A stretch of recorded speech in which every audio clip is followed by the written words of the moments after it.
What's up? It's James Hollingsworth, the Working People's Podcast. If you do come through on YouTube, do me a favor, and it's free to do it. Press that subscribe button.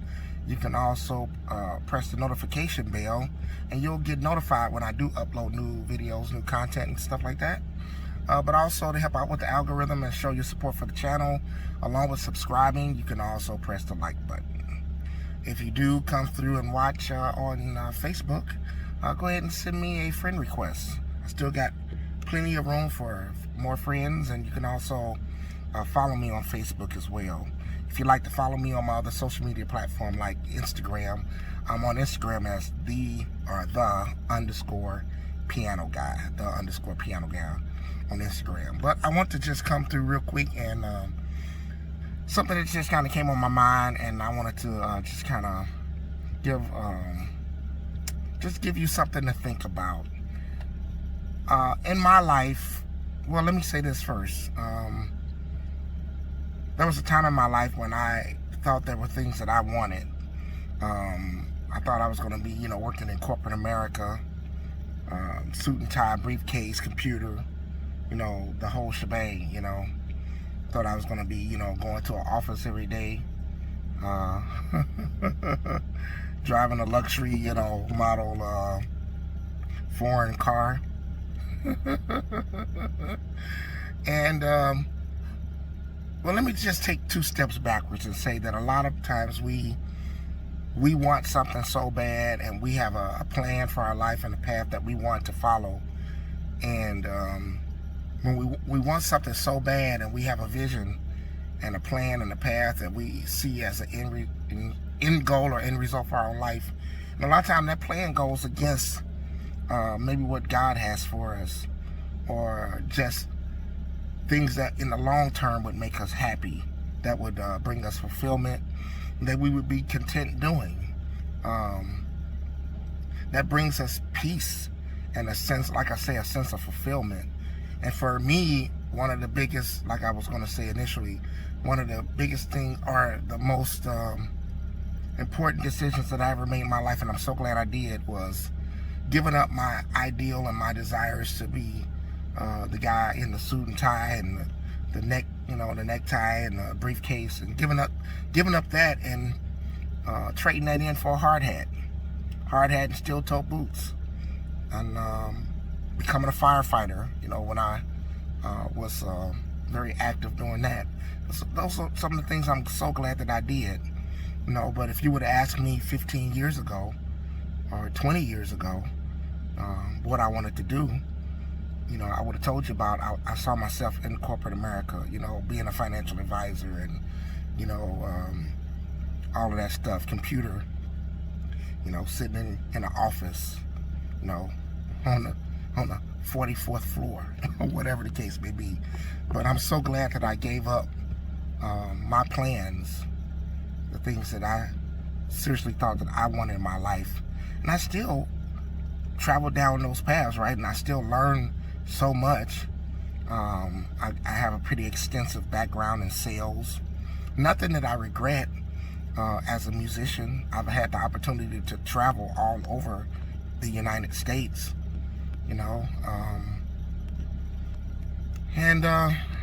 but I'm glad that what I'm doing now with my life, I get a lot of fulfillment out of the path that I'm on now.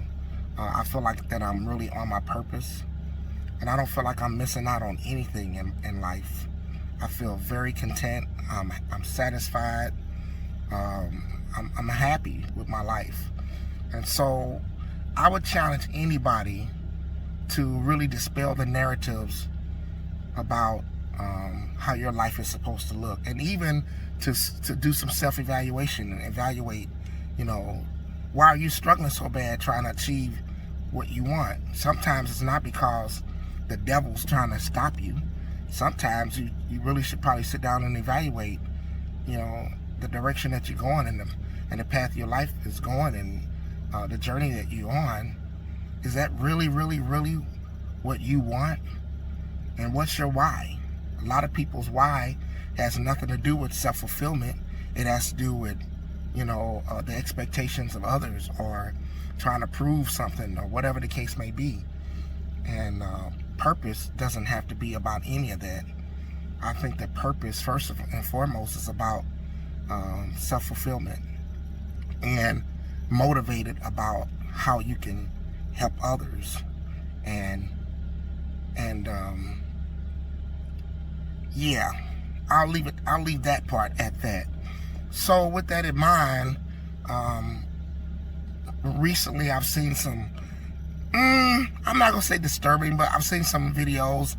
If you've been paying attention, this whole thing with Eboni K Williams is going around, with the video about, Iyanla Vanzant asking her, would you date a bus driver? If he owns the bus. If he owns the bus.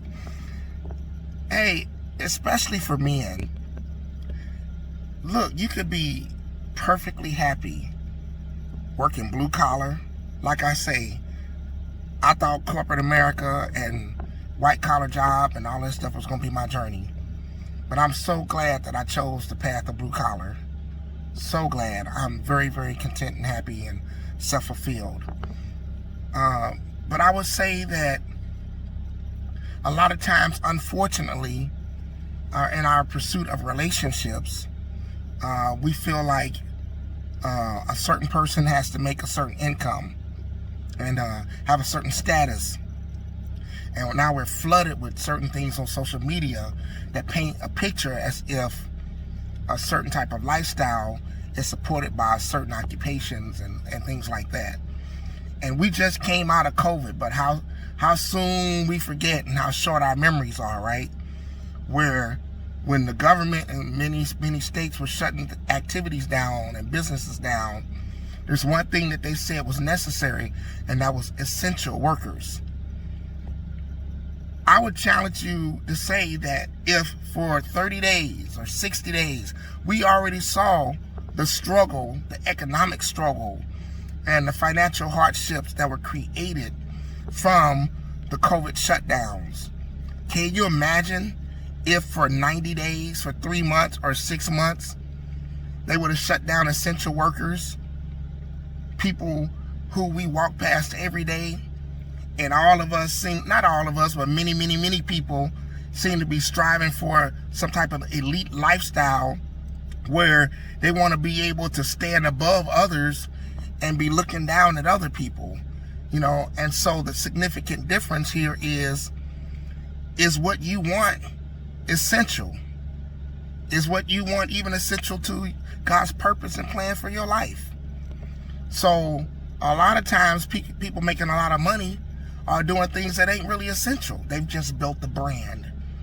So if for 90 days or 60 days, the government would have shut down essential workers, mechanics, you couldn't get your car fixed, but you had an essential worker job position that you had to go to, but your car broke down and nobody was able to fix it for you. Utility workers, and so many people that do essential jobs, stuff that we don't even think about. Grocery store workers, people that stock shelves, in grocery stores, people that were truck drivers. And so I can go down and down the list with so many people. Was an architect a necessary occupation? Right? But a grocery store worker was. So we look down a lot of times, gas station workers. We look down a lot of time on people with what we would deem as ordinary occupations and jobs and things, because we have this grandiose ideal. And it's not just social media. It's just an innate mindset that we have about wanting some glorious, grand lifestyle. But it is being stirred up, and it is being, I guess, accentuated through social media and stuff like that. But for the men out there, if you're a bus driver or that was an essential worker position job during the pandemic, during COVID. But somebody on some TV show or whatever, that's not essential, right? Bus drivers were essential workers. People working at the water department, You know, just stuff that we don't even think about, right? People working at banks, you know, tellers. So, ladies, even for you, and I get it. Hypergamy, man, has a lot of people out here with their standards, you know, way high. But for men, hey, strive just to be content and be the best version of yourself, and be satisfied with the path that you're on, you know, because in the path that God has for you is all the resources that you need to live a fulfilling life. And like I say, I'm so glad. And you can't judge a book by its cover. I mean, I know Eboni K Williams, in her follow-up video, she mentioned about, you know, she, I'm gonna paraphrase a little bit, being called to, she's been all her life helping to try to, you know, raise the standard, you know, for black people and this, that, and the third, blah, blah, blah, blah, you know, and you should be striving to be more than just ordinary. Everybody's not meant to be, you know, Steve Jobs. Everybody's not meant to be Mark Zuckerberg. Everybody's not meant to be, I'm just saying, that's not everybody's path, you know? So, and she made a comment about that a lot of people that was giving her pushback from her initial interview with Iyanla Vanzant, that, you know, they must be, you know, you men, you must be C and D students. Well, let me tell you something. I always, from kindergarten to middle school, high school, elementary school, even during the time I was doing college, trying to pursue a path that I thought was what I was supposed to be doing, I have always hated school. But I've always had an interest in reading books and physics and history and financial things. But I hated school. And a lot of the stuff that I was interested in and wanting to learn and know wasn't in any classes or courses or curriculums in school. So me, when I was in high school, I made sure that I had all the credits that I need to graduate. By the end of my junior year, I had every credit and all the things that I needed to graduate before I went into my senior year. But I hated school so much, I was an average student. I was a doggone C student in school. Why? Because I hated school. I've never liked any level of school because, in my opinion, I don't really feel like in a lot of cases you learn what you really need to learn to help you in everyday life. Now, if you're going to be a doctor, you know, an attorney, things like that, there are things that are absolutely, you have to have the training, you have to have the qualifications, you have to have the education, you have to have those things in order to function and to be in those careers. But as far as other stuff, yeah, there's so many people that have student loan debt and have gone to college, gotten degrees, and the field they're working in has nothing to do with their college degree and the classes that they took in college. So to each his own in that regard, but you can't just say a C and a D student is not intelligent and they are underachievers and they don't, they are whatever. They don't have motivation and they lack, internal stimulation and motivation and ambition. That's garbage, because a lot of C students have A and B students working for them. And a lot of C students who made it through school are making more money than the professors and the teachers that taught them. So, hey, come on, y'all, wake up now. We got to stop with all of this crazy stuff and believe in certain things. A person, could easily be someone like myself who just decided that they were on a path that really wasn't meant for them, and they decided to do something different with their life. Or they could have been so doggone bored in school because half the stuff that they teaching you in school has nothing to do with financial matters. They don't teach you about investing, stock market. They don't teach you about index funds. They don't teach you none of that stuff.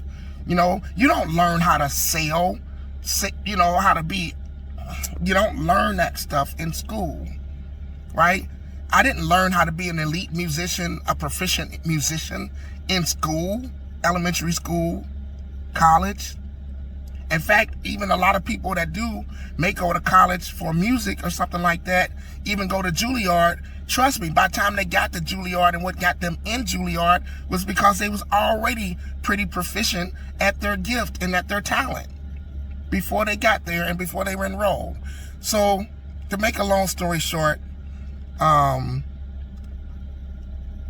be about finding your purpose and being happy with what fulfills you. And it may not be something that you wanted to do initially. Certainly it wasn't for me, and I'm so glad that I chose the hard hat over the suit and tie. I'm so glad that I chose steel-toe boots over suit and tie and computers. So if you have been getting value out of the content that we've been doing here on YouTube, you can help us out if you want to support the channel by pressing the subscribe button. Also, you can make sure that you press the thumbs up like button to help out with the algorithm on YouTube. And you can also, press the notification bell, and you'll receive a notification when we upload new videos, new content, stuff like that. But yeah, if you support the content and getting value out of what we have been talking about and the conversations we've been having, do that for us. And also on Facebook, you can, like I say, you can follow me there. You can also send me a friend request. I still have room for friends on Facebook as well. And by all means, share the video on both platforms. And you can also on Facebook press the heart button and press the thumbs up like button and help out with the algorithm, especially if you support the content and you like the content and you're getting some value out of it. And like I say, definitely share it though. Share the video. You can send it right to people in Messenger. Thank you so much for watching, and we'll see you again real soon. The Working People's Podcast channel, James Hollingsworth, where everybody desires to build generational wealth and a financial legacy for their families.